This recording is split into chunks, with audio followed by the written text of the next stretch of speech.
Okay, I know many are gonna meme the crap out of Kirito's sword after this episode. Everybody legitimately saw Kirito's sword extend and get longer. And I know what all of you are gonna say. You're gonna be giving names to it, what it should be called, all like Chun Chun Maru and all that. Let's shelf that, okay? Let's just shelf it, because I know people are gonna do it. I know it. I already know how the anime community is. You guys are gonna do that. But anyways, let's be real. Many are a little bit upset that Kirito was able to fight like he did against Volvo, and they're a little bit upset with how his sword apparently just got a lot longer. Which, all jokes aside, it makes perfect sense. With everything that was established in the last episode and this episode, Kirito's sword getting longer makes a lot of sense because of the imagination, but other elements I really can't get into because of spoiler reasons. So I want to shelf really discussing too much about that. But the point is, though, imagination once again was very key within this episode. You see multiple times to where Kirito's in a fight with Volvo, and he's constantly saying this man's imagination, the weight on his shoulders is ridiculous. This man is able to be so powerful, so strong because of everything that he's had in his family for such a long time. And you see how the man is just like this monster charging at Kirito, and Kirito is legitimately just struggling to fight this man, hold this man back, and Kirito, he envisions what he has behind him. All of his family, his friends, and Asuna, you know, he has everybody envision. You see how his sword gets longer and more power gets behind it, in which Volvo sees that, and then you see the tree behind him, which I'm not going to get too deep into that, but basically, yeah, Kirito's imagination also plays a big role, and this is what I was trying to talk about in my last episode review of Sword Art Online. That the power of imagination or incarnation is extremely useful, and it's an element to Underworld that is going to be relevant going forward. It's always been there in the series since the start. Like I talked about in my last episode review with, Kaiba, and when Kirito faced him, that was an earlier element of Incarnation, the imagination system, that was in Sword Art Online. But now we're truly getting to see that element that was attached to this series finally being used in this arc, and you see how not just Kirito can use it, but every individual can use it. For instance, these NPCs, these AI, can actually use the imagination to overpower the system itself and change reality. It's incredibly powerful. It really is. And you can see how much, the imagination or incarnation can really affect an individual, especially your mental state if, you don't think you have the confidence to be able to beat someone. For instance, let's look at, Kirito's, mentor that was teaching him for a full year. She was sitting back watching Kirito fight Volvo, a good chunk of this episode. And she's like, show me your style, your sword line style and all that in front of me. Let me see it. And, let me see, what you've been talking about, what you've been hiding from me. And Kirito, obviously, with his fight with Volvo, he demonstrates that, he can put up a pretty freaking decent fight. And he shoved back the first seat pretty badly. Like, he made that man, back off. He actually did a cut on him, and if it would have continued, he might have won. Kirito could have potentially won if the fight would have continued. But the big point here is that, the mentor of Kirito got to watch this. And she has always been under the impression that Volvo was this impenetrable wall, someone that could not be taken down. That was her entire mindset, how she felt in the last episode, which is most likely one of the big reasons to why she was never able to defeat him in the first place. Remember what was stated in the last episode. She obviously can defeat almost anyone, but she always has looked at Volvo as someone that cannot be defeated. And so someone like Kirito coming in that's a trainee, someone that has a different style that isn't a traditional style, just, really pushing Volvo that far back, it cheered up Kirito's mentor, like, holy crap, this man, he's doing so well with just this style. That means that I have the potential to do this as well, since I obviously have many, many years of experience over this man. So it just shows a lot. I just love the way the imagination incarnation system is used, and how that is the reason why she defeated him in the first place, was because she saw Kirito push him so far back. Now, anyways, let's talk about the beautiful character development that Kirito got within this episode. And I feel like many are going to overlook it and not really take a moment to consider what Kirito has been going through. The flower scene. Many that have watched Season 1 Season 2 and now Season 3 and haven't read the light novels, they probably, seeing this side of Kirito is very jarring for many, because it's not every day you see Kirito breaking down, acting like he is, because if this had been Kirito from Season 1, the anime, he would have went out of his way and beat the crap out of those two nobles.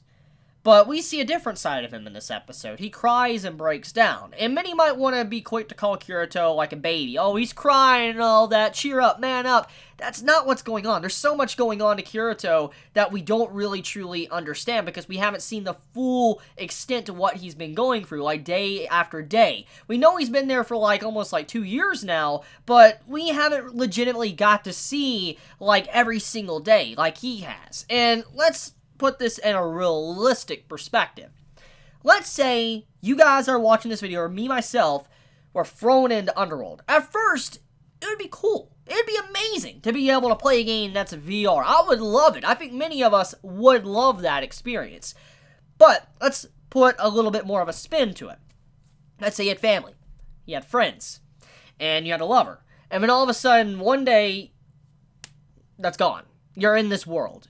And obviously it'd be cool, it'd be amazing, but what if you have no idea how to contact those people again, to get back in touch with them? You're just completely cut off from any form of communication with your the life you once had.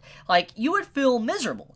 And that is what Kirito has been going through. He no longer just has a world he's really used to. He's in a whole new world that feels very realistic, but he has no familiar face whatsoever to really talk with and communicate with. Asuna is gone. He doesn't know where she's at. He doesn't know what's even going on in the real world. He has no idea. He doesn't know, what's taking so long for him to get out of this world. He doesn't know if he'll ever will get out of this world. For all he knows, he might die in this world and die in real life. He does not know whatsoever, which that is what he's been feeling for a very long time, being trapped in this world, that, loneliness. He has had this dreaded loneliness just weighing him down that nobody really knows what he's going through, which makes a lot of sense. And the flowers that he was making, it was just a little pet project he was doing, just something on the side just for his mentor, but the more he did it, he felt like a similarity to the flowers, to himself. He realized, these flowers are struggling as much as I am. They're not supposed to be here. They're in a whole new environment,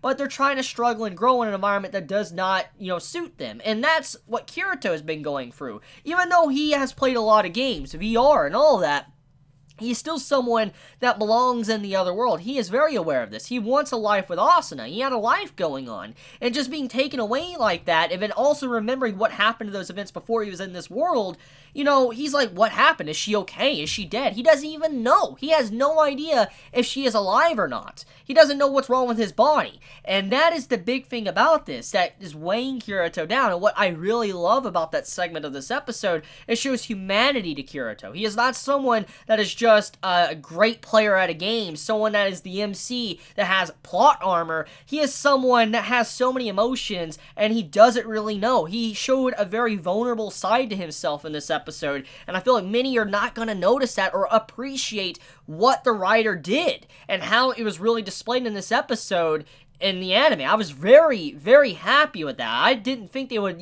actually showcase that scene as well as they did. I mean, even in the whole scene with the land basically talking to him and the flowers and all that wanting to give up their life force to be able to fix Kirito's flowers, it showed a little bit more of an element into the Incarnation system and the imagination. And that's not always just about combat, but it's about every little thing. For instance, if you have the imagination, Incarnation, the will, and all that, you could potentially maybe bring back flowers from the brink of death back to life, heal them completely, and that's what you saw. And it was a great way to really show that without having Kirito go out of his way and just completely destroy those nobles. He didn't even get back at them, which that is another great moment about this. Yes, I know it'd be very refreshing to see Kirito just get back at those nobles for what they did to him, but it's also amazing to see that he didn't do that. He actually just stood back and he was just sad with what happened to flowers. He saw himself in those flowers. He's like, if these can easily be crushed like that, then what can happen to me? He just realized how small he really was in that moment.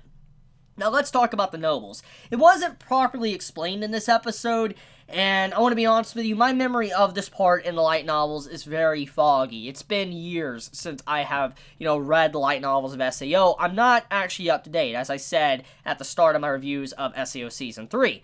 But I do know some things, and I have read this part of the light novel, but it's been a while, and I do believe that when the nobles attacked the flowers, it was explained the reason how they were able to do that was because they were of higher status, which I think was omitted in this episode, like completely cut out.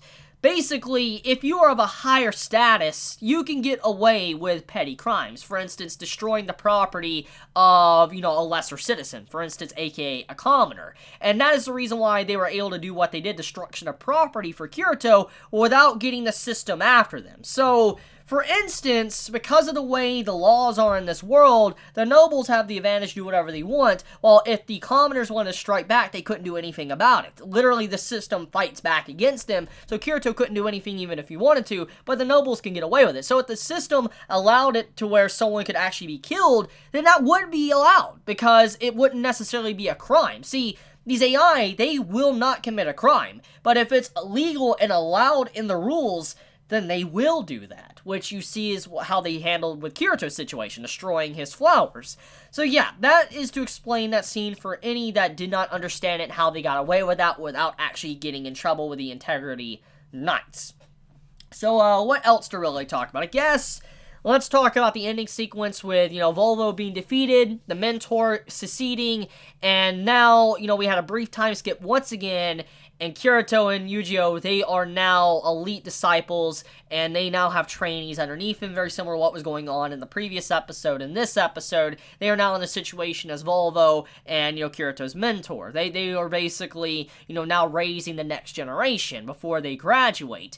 Now, I know many might think this is going a little bit too fast, but actually, it was kind of like this. It was kind of that fast in the light novel. You don't have to worry, but that's just how it was. And I do love these little elements, just seeing how much Kirito is progressing, and just how much time really is passing in this world. That's something that many might not be thinking about as well, is that, remember, time is sped up in this world. For instance, in the outside world, like, maybe only a day or two has passed, but to Kirito, it's been years, many, many years that's been passing. It could have been only maybe 10 to 12 hours to, in the real world, but in this world, days, years have passed, which is scary to think about, and you can just really see how Kirito is potentially aging as an individual, at least mentally, compared to his body aging. So when he finally does probably get out of this world, if 50 years pass, he's going to be 50 years older. I mean, think about this. His mind would have legitimately aged 50 years compared to how his body is on the outside. It's going to be weird probably communicating with people because he'll have a whole different outlook on life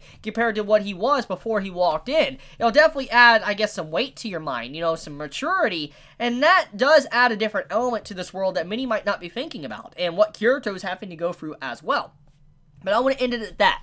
Let me know your thoughts in the comments below. If you enjoy my content, please subscribe. If you like this video, please leave a like. And if you want to get notified for whenever I upload a video, please click the bell icon down below. For some reason, even if you click the subscribe button, you don't always get notified. So that's why I'm saying click the bell icon. And this goes for all YouTubers out there, not just me, but everyone on the platform. So if you like certain individual YouTubers and you don't get notified, well, click that bell icon for them as well, even if you don't do it for me.